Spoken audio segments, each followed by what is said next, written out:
Manuel Críspulo Bernabé Dorrego, más conocido tradicionalmente como Manuel Dorrego, quien fue un líder revolucionario y popular de nuestro territorio, de nuestra nación, y que en esta fecha, este 13 de diciembre, se conmemora un nuevo aniversario de su fusilamiento en los Pagos de Navarro, ¿no? Como se conocía en esa época en nuestro pueblo.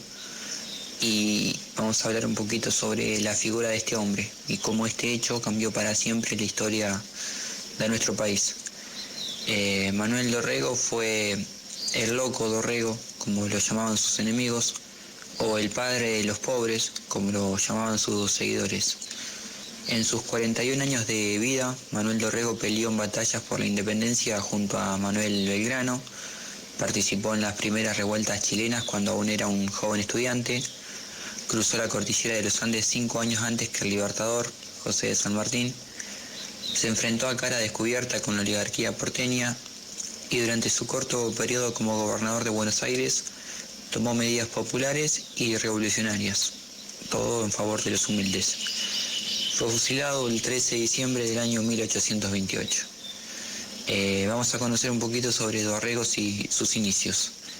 Él era un caudillo federal, porteño, el menor de 5 hermanos que nacieron en pleno corazón de lo que hoy es el barrio de San Telmo y a pocas cuadras de la casa de su verdugo, el general Juan Lavalle. En 1810, siendo un estudiante universitario de leyes en Chile, se unió a los grupos que peleaban por la independencia de ese país y se convirtió en uno de los cabecillas de la rebelión. También fue de los primeros en arengar Junta Queremos cuando la Revolución de Mayo estaba por estallar. Dorrego abandonó los estudios, volvió a Buenos Aires e ingresó en el Ejército del Norte.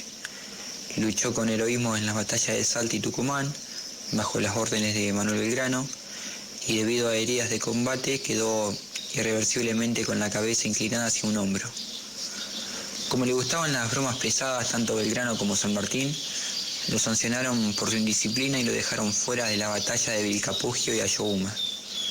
Cuentan que luego de la victoria en Salta y llevando ya varias semanas de inmovilidad en Humahuaca, para generar adrenalina en la tropa decidió provocar la discordia entre sus mejores oficiales hasta el punto de que se desafiaron a un duelo del que ambos resultaron heridos.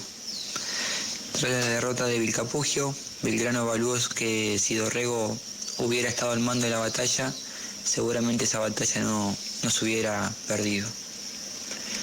Vamos a conocer, estuvimos hablando sobre sus inicios, tanto militares y su formación. Ahora vamos a hablar sobre el Dorrego opositor, como fue conocido, ya que era un claro opositor del poder de la oligarquía librecambista porteña, cuyo líder era Bernardino Rivadavia, quien se había autoproclamado presidente de las Provincias Unidas del Río de la Plata.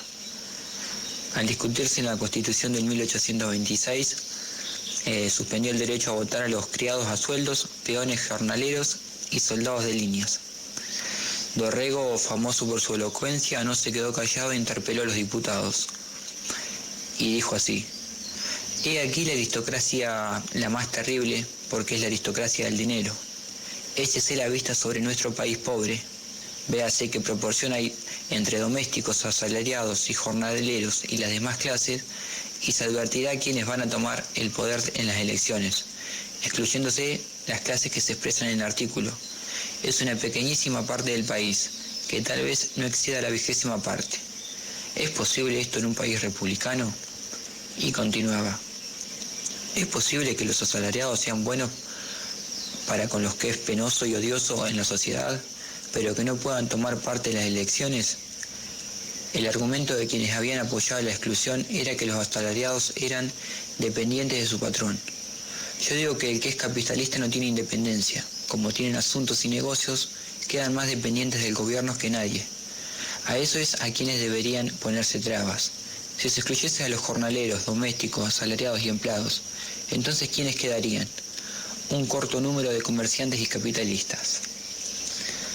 Los periódicos fueron otra de las herramientas que Manuel Dorrego utilizó para plantear sus ideas y cuestionar las medidas centralizadoras de Rivadavia, ganando prestigio en las provincias en donde se lo consideraba uno de los dirigentes más caracterizados del federalismo en Buenos Aires. Al año siguiente, en 1827, Bernardino Rivadavia fue depuesto de su poder por la presión social y Manuel Dorrego obtuvo el cargo de gobernador por Buenos Aires. Durante su mandato promovió una ley universal que permitía a los pobres poder votar. Entre sus primeras medidas de gobierno, contempló el desendeudamiento público, estableció un sistema de precios cuidados y la prohibición de monopolios sobre los principales productos que consumía el pueblo. También sancionó una ley de libertad que implementa y que castigó con multas a las publicaciones calumniosas e injuriosas. Sus acciones no durarían mucho. La conspiración unitaria en su contra no se hizo esperar. Dorrego el fusilado. Además de Bernardino Rivadavia, Dorrego tenía otros enemigos internacionales. El embajador británico en el Río de la Plata, Lord Ponsonby, quien no toleraba la independencia y patriotismo del nuevo gobernador, como también el emperador de Brasil y los descontentos que había con el resultado del Tratado de Paz con el país vecino. Ambos apoyaron la iniciativa de los unitarios en preparar un golpe contra el gobernador. El golpe y fusilamiento se planeó con una reunión secreta el domingo 30 de noviembre en una casa de las inmediaciones en lo que es hoy Parque Avellaneda en Cava. El historiador Mario Pacho O'Donnell reconstruye quiénes fueron los mentores de esta conspiración. Entre ellos nombra a Bernardino Rivadavia, encubierto en la figura de un representante francés, a quien llamarían Monsieur Beren, los generales Lavalle, Brown, Martín Rodríguez, el ministro Díaz Vélez y Larrea, Rivadavia, Agüero, Valentín Gómez, Carril, Ocampo y el general Cruz participaron de todas las reuniones secretas, y Varela y Gallardo fueron los redactores de 2 diarios incendiarios. Los autores materiales de la orden fueron un cuerpo de los antiguos combatientes de la guerra con el Brasil, encabezado por Juan Lavalle, a quien le prometieron la gobernación de Buenos Aires a cambio del favor. O'Donnell sostiene que el fusilamiento de Dorrego no fue consecuencia de un impulso emocional, de un arrebato violento, sino de una decisión fríamente tomada en torno a una mesa. Fue el resultado de una decisión política para eliminar al primer jefe popular urbano de nuestra historia que ponía en riesgo el poder de la oligarquía porteña. Manuel Dorrego fue capturado un 13 de diciembre de 1828 en las afueras de los Campos de Navarro, donde, conociendo su destino final, le pidió a sus captores que le permitieran escribir una carta al gobernador de Santa Fe, Estanislao López, y otra a su mujer e hijas. Luego hizo un último y extraño pedido: morir vistiendo una chaqueta unitaria, realizando un gran cuadro que está hoy presente en lo que sería el Museo Parque Dorrego, donde se lo ve intercambiando esta chaqueta con el general Lamadrid. El historiador Hernán Brienza, autor del libro El Loco Dorrego, analiza de esta manera aquel inusual pedido. El asesinado pide la chaqueta de sus enemigos y le solicita, a su vez, que se pongan la suya, como si se tratara de un cambio de roles o de una cofradía en la muerte, de una complicidad en la que la víctima y victimario son igualados, hermanados para siempre. La chaqueta unitaria quedará manchada con sangre federal. ¿Acaso la mejor metáfora en 150 años de guerra civil que se haya dado en estas tierras? Y la prenda federal será usada por un unitario, el mejor símbolo del violento drama argentino. Los libertadores de América, Simón Bolívar y José de San Martín, no tuvieron dudas de quiénes fueron los instigadores del golpe. Los autores del movimiento del 1 de diciembre son Rivadavia y sus satélites, y a usted le consta los inmensos males que estos hombres han hecho no solo a este país, sino al resto de la América con su infernal conducta. Si mi alma fuese tan despreciable como las suyas, yo aprovecharía esta ocasión para vengarme de las persecuciones con mi honor he sufrido de estos hombres de bien y un malvado.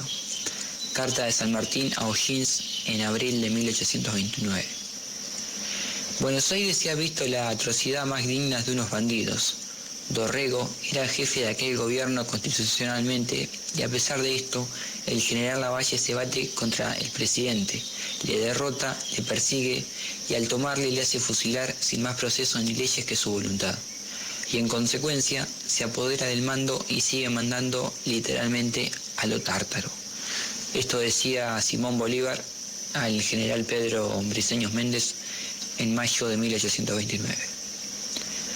El fusilamiento de Dorrego abrió nuevamente un periodo de guerra civil entre Buenos Aires y el interior.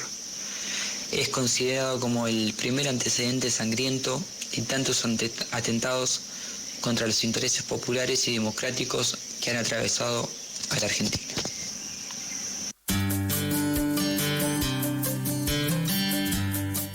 Bueno, ahí estábamos escuchando entonces la